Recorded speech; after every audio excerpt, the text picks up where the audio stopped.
Good morning and welcome to the Stahls TV Morning Show.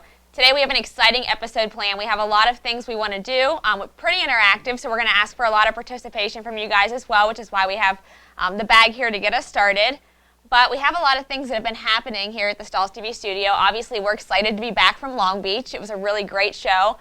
Thanks to those of you that stopped by the booth and said hello. We enjoyed meeting our viewers. So if you stop by a trade show anytime this year, feel free to look for Josh, Zach, and I, and we enjoy meeting our viewers and learning a little bit about you guys as well. Absolutely. Before we get down to business, there's an item of discussion I must bring to your attention. This happened. So first off, you can't see, but behind the screen working the camera angles and everything for us is Joe Kaczynski. He helps us every week. Just so happens to be wearing the same shirt as me. So we got into a conversation about whether or not I've repeated an outfit on the morning show. And I think we counted I've worn this shirt 3 or 4 times. But somebody had mentioned that you've never repeated an outfit on the morning show. Is this something intentional that you strive to do? I have a calendar. Yeah, it definitely shows what I've worn. You seriously have a calendar? I don't. But my husband will attest I have a lot of clothes, so I can... All right. It gives me an excuse to shop. All right, well, we're talking about heat printing clothes. But I just thought that was interesting, and somebody brought it up. So I thought our viewers should know. We're going to watch Courtney. And see if we can get to a year without her repeating an outfit. Now the pressure's on. Pressure's on. But anyways, we're back from Long Beach talking about top challenges of decorators and really questions. We got your questions in the bag. But if you have questions throughout today's session, please type those in. Joe, who's dressed alike, will share those with me and with Courtney, and we'll do our best to address those throughout today's session. So let's start out. What do you think? All right. All right. So the idea here is we're taking viewer questions that we've collected from the Stahls TV forum, and this question is a good one to start with. I'm looking for the best advice for investing in a heat press. It won't run every day, maybe not for weeks at a time, but want to produce a quality product. What are your suggestions? That's a good question. So of course everybody has their opinion, but I think when you're talking about starting a t-shirt business, obviously quality is the most important thing. So being able to have a quality heat press that provides, whether you're printing 2 shirts a month or 1,000 shirts a month, you need something that's going to produce something that matches the quality you want people to think you have, and that falls into having a heat press with a heating element that's durable and it's going to last the lifetime of the heat press. As far as style goes, everybody has their preferences. Personally, I like a clam style to start out with. It's got a small space. It's kind of portable, so it doesn't take up a lot of room if you're doing it out of your house. Okay.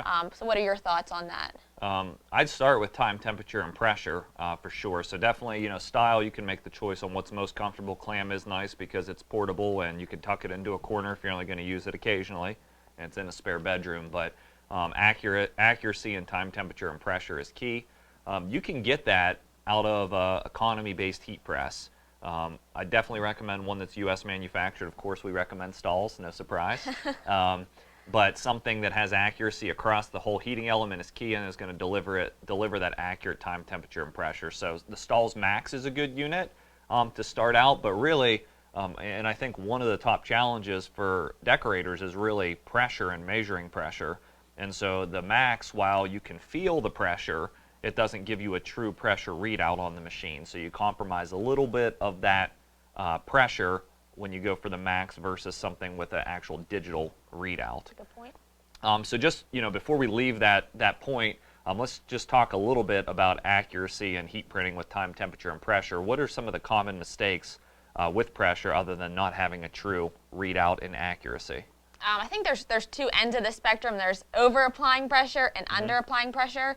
And with under-applying a pressure, I think it normally ends up being just your inability to get the item flat on the heat press. And so that's one of the big challenges that we see once you move from your basic cotton t-shirt into more items like pants and sweatshirts and bags, and being able to actually get them to where all of the seams and all of the pockets are minimized, and the transfer is the first thing the heat press hits, really. So a couple tools to do that. Obviously, I have them here with me. Heat printing pillows are very beneficial. If you have a heat press that's threadable, I prefer being able to use the interchangeable platens. This one's a 6x10, but being able to actually switch them out and get a nice flat print area, that's helpful. The pillow as well as a pad are more or less for those presses where you don't have the interchangeable platen options. Okay, so pressure, getting your item flat is key, and then achieving accurate pressure. So if somebody, we get it flat, right, like in this bag, we get rid of all the seams, we have the perfect platen or pillow, whatever it might be. If we don't have a pressure readout, any tips for what it should feel like to lock down to get a light, medium, or a heavy pressure? Well, the way I kind of do the feel is if I can lock it down with one hand, pretty easily I'm at a light pressure. Two hands pretty easily is a medium, and then if I've really got to kind of almost jump on it, then I know it's got to be a jump firm on pressure. It. All right, so, and I see this at all the shows, is somebody will walk up in the booth, and they'll literally jump on the heat press with two hands to get it to lock down to apply a transfer. Odds are that is too much pressure, almost for any strength level, even if you're small and petite. If you're having to jump and lock it down with two hands, you're probably on a heavy pressure. In general, most people apply way too much pressure to an application, and that may not matter on a t-shirt. When you start to get into bags and performance wear, that's going to work against you with leaving heat press marks. Right, absolutely. All right, let's dig back into our bag for the next question. I'll pull one out here. I can't reach or pull down the handle of my heat press. My back aches. Are there alternatives to make it easier? Grow longer arms. No, so you can't reach and pull down the handle of your heat press and you have issues with your back, or there are alternatives to make it easier. I mean, I would say just a more comfortable operating height. So there are height adjustable stands like the heat press caddy. There is the heat press cart like our Fusion's on over here. I'll pan down here. Joe, if you can get an angle of that heat press cart. That's a height adjustable sort of table that can be added on to any heat press. There's a sort of crank on it there that you can turn to raise it to a more comfortable operating height, or you could simply just get a table that's a better height. Generally, if we look up at our Fusion here, you can see the handle is sort of over the back, so you're definitely going to have to reach over the heater area and over the top of the control panel to get to the handle, but it shouldn't be that difficult if you have it at a comfortable operating height, or in some cases, maybe if you have a step stool or whatever is required near the machine. Yeah, I definitely think having a table or a stand that's adjustable is huge. Okay. All right, good. So I know that's been a challenge, especially for those that are vertically challenged, but... I don't know what you're talking about. Right, operate at a lower height. And then, of course, if you're looking to upgrade heat press, my personal favorite is the one without a handle, and that's the Hotronix Air Fusion, where it's simply two-button operation. It keeps it simple. A lot of folks that have issues reaching the handle of a clamshell or even the Fusion press love the Air Fusion because the buttons are right up in front and you can actually operate the press standing straight up and not having to bend your back at all because you simply have to reach up to lock it down. It's a nice press. You like that one? It is a nice one. All right. As questions come in, Joe, just stop us and feel free to throw them in. If you folks have questions, nothing's off limits here. And let's go to the next question. This is related to vinyl. I'm having trouble with multicolor heat transfer vinyl applications, and I can't seem to get it right. What are some of the tips? So multicolor vinyl transfers are obviously a big sore spot of mine. I do love them, but they're difficult for a lot of decorators, and it's like a hidden tip that we give here at Stahls for all of our products where you can actually take the background layer. The challenge, I guess, normally is that the top layer doesn't line up the way it looks like in the artwork. Assuming you've cut everything correctly and didn't resize anything, it should match perfectly. So if you take that bottom layer and you just tack it for 2 seconds instead of going through your full application, you'll find that it doesn't shrink as much as it does with a full application, so it makes alignment a lot easier. So look for, I guess, where those application settings are available. Yeah, I agree. So that helps. If you happen to be working with a stretchy film like Premium Plus or a stretch fabric, sometimes that's a little bit more difficult to do. Easier said than done. Even at the 2-second fast tack, it's sort of stretching the garment or the bottom layer. And so there are just some challenges that are going to be tough to overcome. So if you have that sort of combination of stretch shirt with stretch film, large design, that's tremendously difficult. You may actually want to switch over to like a print cut film or a screen printed transfer or something that's a single step application for your multicolor work. Where possible, because that, or just sell single color stuff for those applications. Right, it's a good one. Okay. More vinyl challenges. Why isn't my vinyl staying true to its color when it's pressed onto a dark shirt? Why isn't my vinyl staying true to its color? Okay, so first, let's talk a little bit about the composition of the film. It's polyurethane. It's not traditionally vinyl or polyvinyl chloride. And polyurethane-based materials in general have a standard adhesive on it, most of the stuff that we manufacture. And what you're actually seeing when it's changing color is bleed through. So when you see the white film turning pink on a red shirt, or you see what looks like mold spots in the film is really your black shirt migrating through your white film. These are all photos we've seen from customers. You need to address that in one of two ways. Number one is you address it with a heat transfer film that has a dye inhibitor, or that's low bleed. And so either through thickness, a thicker material like thermofilm, or one with a charcoal-based adhesive like Sublastop can help to prevent those dyes from a polyester fabric bleeding through. And the key is, if I didn't mention it, polyester is known to want to bleed through your print, not cotton. And if you can't address it through a film, or you want to maintain a very lightweight feel on the shirt, you just simply source a cationic polyester from your apparel supplier, if they have one available, which are highly unlikely to bleed. So we get a garment that's a better quality, pay a little more, but you get a better finished result.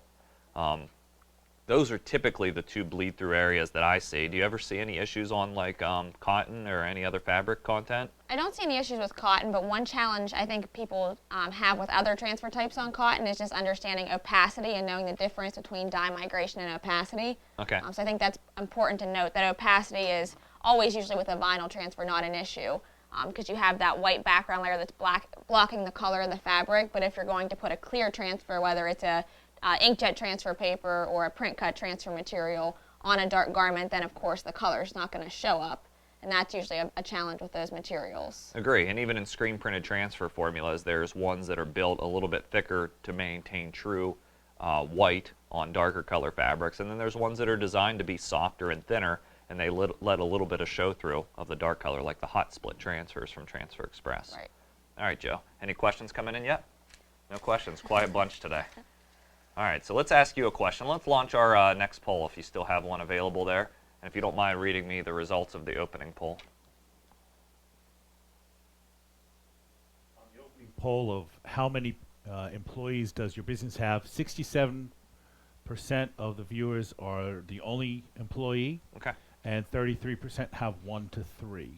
Okay, so some small shops, good. We'll So hopefully we'll help you launch grow. the poll, and this one is, how many years has your business been in operation? All right, so we'll give you a second to fill that out. We'll keep working, and I'll ask the next question while we're waiting on the results there. This is a good one. I think you've done this before. No, not me. Not you. You're perfect, right? I printed my design to the upper platen. How do I get this off or avoid this? All right, so if you've pressed your transfer upside down and you have a gooey situation on the upper platen, what happens next? Well, you need to clean it off. Okay. Obviously, you want to be careful not to transfer it. I think here at our office, we normally just walk away from the press and wait for the next person to think they ruined it. Set up the camera and see what happens? Yeah. But no, you're going to have to clean that off. Hopefully, you have a coated upper platen that makes it easier to clean off. So if you have a Hotronix heat press that's coated, you can obviously use a Gojo or some type of cleaner to just kind of wipe it off there. Yeah, so a key would be like Gojo, like a non-abrasive industrial hand cleaner. The last thing you want to do is use something abrasive and scrape or damage that upper platen. So something like that, often you don't even need a hand cleaner. You just need a damp cloth, and whether you wipe it off while it's slightly warm or cool, just being careful not to burn yourself. Typically, you can clean most of the stuff off of the top platen very easily. If you're having an issue, get that non-abrasive hand cleaner like Gojo is a great selection that's available from Home Depot and other stores like that. Right, and I think this is a good time to mention cover sheets are important. You need this? So if you, you taught me not to use them. So if you use a cover sheet over top of your transfers, obviously that'll help them stick to the cover sheet if you put them upside down and not onto your platen. So that's helpful. Absolutely. All right, what are results of our poll? Okay, so on the poll of how many years has your business been in operation, 18% are less than a year, 33% 1 to 3 years, 15% 4 to 7 years, 33% 7+. Okay, good. So a good mix, and a lot of folks that are in business for a long length of time. Congratulations on that. A lot of businesses don't make it past the first 18 months, just in general, not necessarily in our industry. So Right. Being in business more than that is quite the accomplishment. Okay, so this is a long one. Let me read this. I have an auto clam. I watched the video on the cinch bag, laptop bag, and duffel bag recently, and the design was applied by changing the platen. But on my press, I can't remove the platen. How can I apply the same design without melting the zipper? And I think we kind of covered this, but if you want to reiterate the answer. Yeah, I think depending on the bag, obviously you want to get a flat print area is most important before you're worried about melting the zipper. So using these, again, these print perfect pads, these pillows are very helpful. If you have a plastic zipper on the item, if it's a bag or even a jacket that has a plastic zipper, you just want to be careful to make sure to protect that with something like the flexible application pad. So I don't have one here, but it's just a stretchy kind of silicone cover sheet that works to protect heat-sensitive items like plastic. Yeah, and that's actually, I had a question at the seminar in Long Beach. Somebody wanted to heat press those high visibility jackets with the 3M reflective stripes already on it, and the flexible application pad is great for that. Anytime you have that area of heat sensitivity and you can't sort of get it off the press, it's nice to have that flex pad handy where you can trim it off and sort of cover those areas to protect them while you apply your transfer. And just in general, the flex pad, I typically don't recommend it for applying directly over top of a transfer that's going to be laundered. If you're decorating like a bag, a shoe, something that's not going to be laundered, padfolio, you can use that and feel free, but you start to alter those recommended application instructions if you use it on top of a wearable like a t-shirt, performance tee, whatever it might be. Okay.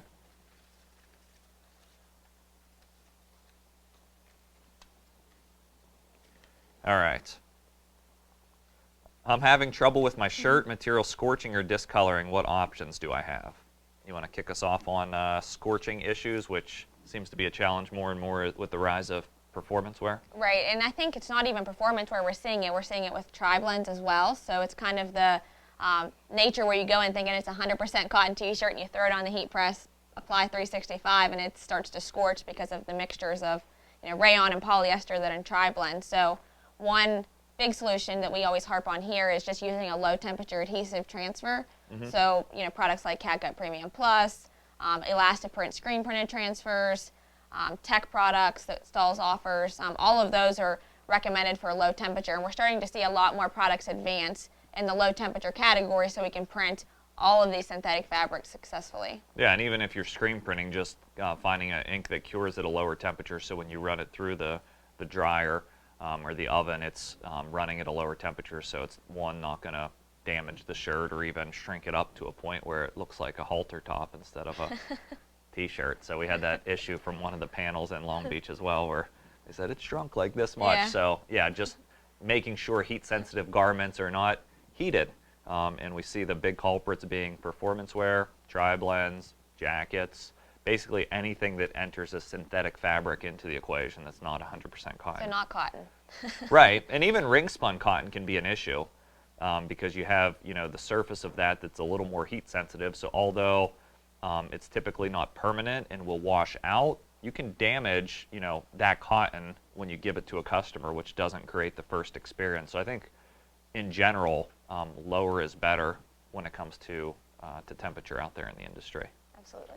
Okay, so I'm going to sort of make one up as we go because I think it's important because we have a lot of people that are relatively low number of employees and they've been in business for a while.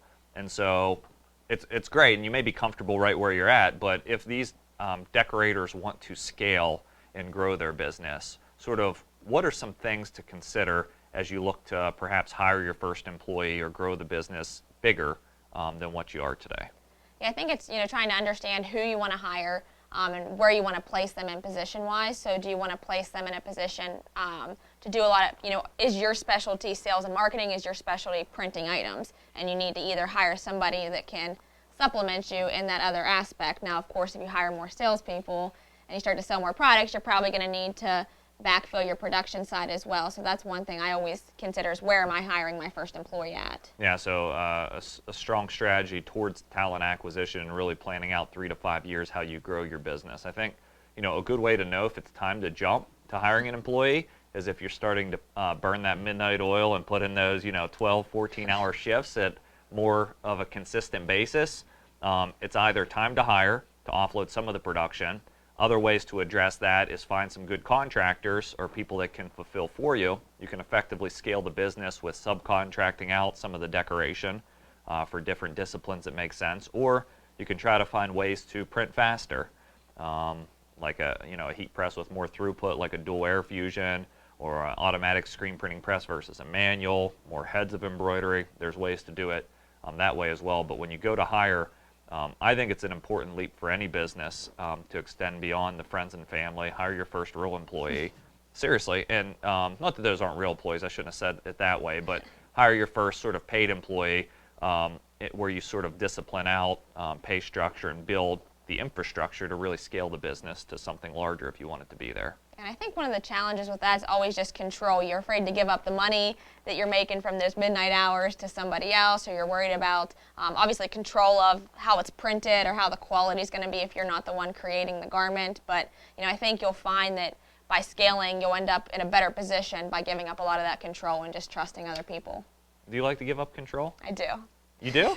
Are you good at delegating? Would you say you're good at delegating? I am wonderful at delegating. I'm terrible at it. And so I think that's a good test for you. I read an article once that said if somebody can do the job at 50% of what you can do it, then delegate it. Because a lot of folks want to, nobody can heat press and line it up as straight as me. Well, we know that's true. You can't do that as straight as me. Or you can't sell as good as me, or whatever it might be in whatever instance. Delegating it is important because that'll help you establish that trust and credibility and really find out the weaknesses and where you need to create maybe a training program or curriculum or sort of some tools to allow you to scale and hire appropriately. So I think we have a question coming in from the viewers. We can go ahead and read that. Yeah, Jamie is using CADWorks Live to design. And when selecting materials such as, say, Premium Plus or Glitter Flake, is that only for a visual effect, or is that important in any other way in the CADWorks Live programming? In the actual designer, it's simply for a visual effect. Some of the color palettes are just in there in a way that lets you visualize and create a virtual sample that matches the color palette of the actual material. So it's simply for that reason at this point. Okay, good. So let's aim for one more question before we wrap things up here. By the way, if you didn't get a chance to watch last week's morning show, we had some issues broadcasting it live. It is up on StahlsTV.com. It's all about heat printing headwear. It's about a 20 to 25-minute session with a lot of hands-on application. It can be found under the broadcast archive under events. I'm going to skip this. Well, I'll read it. All right, my vinyl design heat printed backwards. What did I do wrong? You pressed it backwards. Or you created the transfer and didn't mirror it. Okay, I got it. Yeah. So mirroring in general is important in the heat transfer world. There's very few products that you don't mirror or reverse when you're cutting them, printing them, whatever. Good example of that is a print cut media, an opaque print cut media. But other than that, we're operating in mirror image here in the world of apparel decoration, specifically with heat printing.